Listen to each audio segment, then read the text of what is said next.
Order! Order! You are an incorrigible delinquent at times. Behave yourself, man!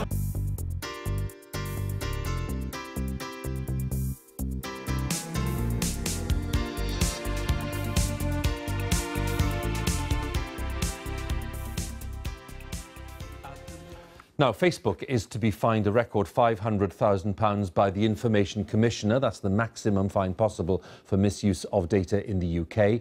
The regulator has been investigating how the details of tens of millions of users ended up in the hands of the political consultancy Cambridge Analytica. And concerns have been raised about political parties buying personal information from so-called data brokers. The fine is modest compared with previous sanctions on Facebook, as our technology correspondent Rory Catlin-Jones reports. Personal data, the vital new weapon in election campaigns. But now the Information Commissioner has found it's been misused, and a social media giant is facing a record fine. The data of 87 million Facebook users was harvested by the now defunct political consultancy Cambridge Analytica. The £500,000 fine for allowing that to happen will hardly make a dent in the social media giant's profits, but the watchdog says the penalty is still significant. It sends a very strong message to Facebook and to other online platforms about what is expected of them, and that the regulator will step in with sanctions. This report shows just how much of our data can potentially end up being used for political purposes. It's not just about your Facebook details. Every time you interact with a credit reference agency or even a mother and baby club, your data could be sold to a political party. The Information Commissioner is planning to fine Emma's Diary, a service for mums-to-be, for passing the data of 1 million people to the Labour Party. The company says it doesn't agree with the regulator's findings, and Labour insists the party has done nothing wrong. There's no suggestion that the Labour Party has behaved unlawfully. All 11 political parties have been contacted by the Information Commissioner and asked to review their policies. The watchdog is also looking into whether the Leave.eu campaign, founded by Aaron Banks, may have used data from his motor insurance business for political purposes. This inquiry has some way to run. Rory Catlin-Jones, BBC News. Now, the Information Commissioner has slapped a £500,000 fine on Facebook for failing to safeguard its users' data. The maximum fine was issued after the biggest investigation in the Commission's history. The data harvesting scandal was exposed by this programme, The Guardian and The New York Times, and revealed how the political consultancy firm Cambridge Analytica siphoned data from up to 87 million Facebook users. Our business editor, Siobhan Kennedy, has this. They are two of the most divisive political campaigns of modern times. And today we were told for the first time that the Information Commissioner has evidence that personal data siphoned from Facebook was used in the US presidential election and in the British referendum to leave the EU. Cambridge Analytica, the company at the heart of the Facebook data harvesting scandal, has consistently denied the data ended up in either campaign. But today, Elizabeth Denham told this programme there was evidence it had. You've said today that the 87 million users that had their data scraped by Cambridge Analytica, that data ended up being used in both the presidential election campaign in the US and the referendum. Now, both those things they have denied.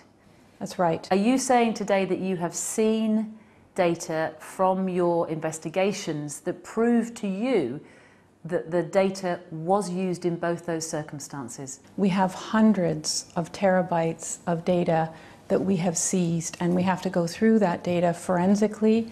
So it will take time, but we have seen evidence that data was used in these campaigns. It's just we need to report on it. We need to provide the evidence to the public. While the investigation is yet to be concluded, the revelation goes to the heart of the whole furore. That not only did Facebook allow the data to be siphoned off, it then failed to ensure it had been deleted, and nor did it tell the authorities or the users themselves that the breach had even occurred. And it's for that reason that the Information Commissioner said today that she had imposed the maximum fine available to her. But at just £500,000, or roughly what Facebook currently makes every 15 minutes, it's hardly punitive. It's small change to a company like Facebook, there's no doubt about that. But I think a very important precedent has been set now. My concern is actually this data breach at Facebook could just be the tip of the iceberg. We're concerned that many other developers were using similar tools to Cambridge Analytica to scrape data from Facebook, and that's not been fully investigated. Facebook are doing that internally. They won't say who they're investigating, and they won't say what the results of that investigation are going to be. So there could be more criminal acts that have been committed involving UK citizens who use Facebook, and I think we have a right to know about the extent of the problem. From now on, Facebook will do more to keep you safe and protect your privacy, so we can all get back to what made Facebook good in the first place. Since the scandal broke, Facebook has clamped down on developers siphoning off data and given users more control over their privacy. It admits it should have acted earlier over Cambridge Analytica and says it will respond to the Information Commissioner's action soon. As for Cambridge Analytica, remember the boss, Alexander Nix. Sent some girls around to the candidate's house. They're very beautiful Ukrainian girls. They are very beautiful. Yes. I find that works very well. It was this undercover filming on Channel 4 News that prompted his resignation, and now he and other directors potentially face criminal charges for failing to cooperate with the watchdog. And 11 political parties were also sent warning notices about buying personal data for use in political campaigns. And it's that culture of a cavalier approach to scraping data across the entire political spectrum that the Commissioner says must change. Robust talk, perhaps, but this afternoon she appeared to backtrack on earlier comments, saying the Commission was still looking at allegations Facebook data was used as part of the referendum campaign. The full findings and what evidence she has unearthed will be released in October. Siobhan Kennedy reporting. Now, earlier, Krishnan Gurumurthy spoke to senior Facebook executive Richard Allen, began by asking him if they accepted criminal wrongdoing and would pay the fine. We're in a process right now that the Information Commissioner has published an interim report and has made it very clear that's what it is. She has set out the concerns that she has and her intention to fine. We are now given a period of time to respond, and we will respond. But I do want to make it clear... Are you challenging the ruling? I just want to make it clear that we have said over the Cambridge Analytica situation where this application run by this company called GSR accessed Facebook data against our terms and passed it on to Cambridge Analytica, that was unacceptable and that there were failings in the way in which we handled that and that we damaged trust with our users. And we now need to rebuild that trust. So I want to accept, there are things that we think we did not perform well at, and we need to do You've better. been found to have broken the law in a very serious way. At the same time, there is a discussion about whether those failings constituted a breach of UK law. The Information Commissioner today... There's not a discussion. The Information Commissioner has decided you broke the law. Again, to be very clear, we have cooperated fully with the Information Commissioner's investigation into all of these situations.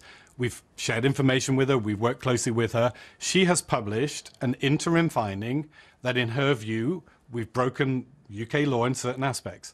She's invited us to respond to that, and she herself says she will not publish a final decision until she's taken into account our response. So even after everything that's happened, after the collapse of Cambridge Analytica, you're not accepting this basic finding? Is that what you're saying? We accept that there were things that we did wrong, and we've apologised to our users for that. We accept there are things that she describes in her report that we did wrong. There's a separate debate about whether or not the legal analysis and the fines are correct, whether that is the right way to deal with it. That doesn't mean we don't accept we did things wrong, and it doesn't mean that we don't respect the Information Commissioner's office and that we've worked closely with them. Is it true that you make £500,000 in a few minutes? That's your revenue? I mean, our revenue numbers are public, and you can see them, and everyone else. Does that make sense? Again, I don't think it's about the money. I want to be very clear here that... partly it is about the money for people because they want to see Facebook punished for what it's done. And what you seem to have been given here is a parking ticket for an offence equivalent to harming a person by drunk driving. We accept the responsibility, but we also need to understand very clearly some of the detail of the very comprehensive report she's put out. You've got an investigation yourself, haven't you? You've got an investigation going yourself, haven't you? I mean, why won't you reveal where else this has happened? We've said that we are looking at any applications that we believe are high risk. We've said that we've suspended 200 applications to date, not because we have evidence of wrongdoing, but because we have suspicion that there may be something there, that something hasn't checked out. Facebook was in the Trump campaign, wasn't it? Can you tell us what what Facebook people were doing in the Trump offices? Again, just to be clear about how our service works, that where politicians wish to use Facebook as a platform to communicate with people, we would rather they do that correctly, in accordance with our policies and appropriately. And so we do have people who work with political parties on a neutral basis. We have no interest in one campaign over the other. But if the political campaign wants to use Facebook... You were in helping? No, we will give them guidance on how to do that correctly, just as we would for any other large client. Do you get why this is important? That this is democracy at stake here? That this is involving the election of the US president and possibly the referendum result in Britain? Absolutely. Again, I don't want to understate how seriously we take it at Facebook. We're in a situation in which Facebook has been found guilty of breaking the law on data, so we can't trust you with our data. We've revealed how your own rules aren't being adhered to by your own systems. How can we trust your reassurances now? I mean, we're one of the most heavily scrutinized companies in the world, and that's right. We have a lot of reach to people in many different countries. It's right that we're held to high standards. We also hold ourselves to high standards. You've identified some areas where we've failed, and I'm here today to apologize for those failings and make it clear that we do recognize that they were weaknesses, that we should not be in this position. Well, with me here in the studio is Christopher Wiley, who was the whistleblower on the Cambridge Analytica data scandal. And I'm wondering, are they rattled? Well, of course they are. They're rattled because this is the first time that this company is experiencing public scrutiny at a global scale about how they operate. And it makes them uncomfortable because they know that this is a pervasive problem. You look at how Facebook had reacted to this story from the very beginning, where they threatened to sue The Guardian, knowing full well that it was true. They banned me off of their platform. They refuse, the CEO, Mark Zuckerberg, refuses to come and answer questions to Parliament.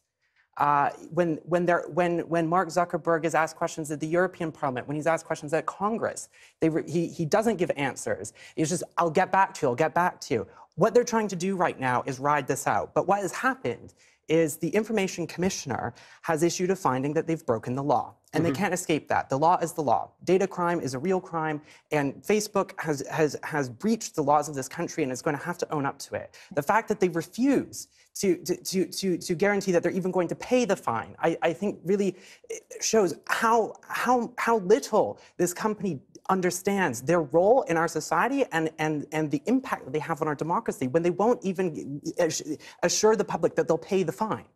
Well, I mean, the issue in a way is the scale of this. I mean, they say they're investigating 200 other entities like Cambridge Analytica. Is that all they need to investigate? Well, we don't know because they won't open up their company to scrutiny. They won't answer questions from the committee. They won't answer questions from investigators. Their investigation is behind closed doors, and the only people who get to see it is Facebook. But specifically, you were investigating Cambridge Analytica, but did you come across others? This is a pervasive problem, and it's not. And one thing what does a pervasive problem mean? It's a pervasive problem because Facebook, for years and years and years, allowed apps to harvest data in the exact same way that Cambridge Analytica did. This goes beyond just how Cambridge Analytica worked. There's all kinds of companies that use the same kinds of apps on the same terms and conditions that Facebook itself approved. And it does not want the public to see that because it's going to have to explain how, for years, it just let any company, any entity, any app take data willy-nilly without any kind of scrutiny. Well, I mean, what is actually going to be done now? I mean, because there's no evidence that the United States is going to move in quite the way we have. Well, that's not entirely true. I mean, I have met with the FBI, I've met with the Security Exchange Commission, I've met with the federal... and they believe you? The FTC. And there are investigations going on in the United States on the same issue to do with, how Facebook handles its users' data. So, and it's not just in the United States. There's investigations in Europe, in Canada, all over. But as the executive talking to Christian was concerned, I mean, he said, we are cooperating and all the rest of it. I mean, how can you be sure that this is going to lead to anything even matching what the Information Commissioner here has done? I mean, we can't be sure, and I think the ICO has done a fantastic job within the budgetary and legal constraints that it has. It's issued the largest fine that it's allowed to, £500,000, for a multi-billion-pound company. It's small change, but I think it sends a signal that we need to start taking these this unlawful behavior seriously. Are there any other insiders blowing the whistle? That we'll have to wait and see. I mean, it seems odd that you're the lone wolf. I think, you know what? It's not odd, because the amount of pressure that I have had from Facebook, from Cambridge Analytica, from Steve Bannon, from all kinds of actors in this whole story who did not want this information to come out. I understand why other people haven't come out. I have had to stand up to lawyer after lawyer after lawyer from multinational companies. But in a word, do you feel vindicated by today's decision? I feel vindicated and I feel hopeful, because this is now part of a public conversation about how data and algorithms are affecting our democracy. And for me, that's the first step to improving our laws and making sure that moving forward, our democracy is going to be more secure. And clearly the people who drafted our legislation didn't recognise that £500,000 could mean nothing to a very large company. It's good that we are moving into a new regulatory regime with the GDPR. So moving forwards, there will be stiffer penalties for companies. But yeah, I mean, it shows that there is a gap in consideration that, data is becoming the electricity of our economy and our society, and that it's so important that we make sure that that is used in a safe way that respects people's rights. Christopher Wiley, thank you very much indeed for coming in. Thank you for having me.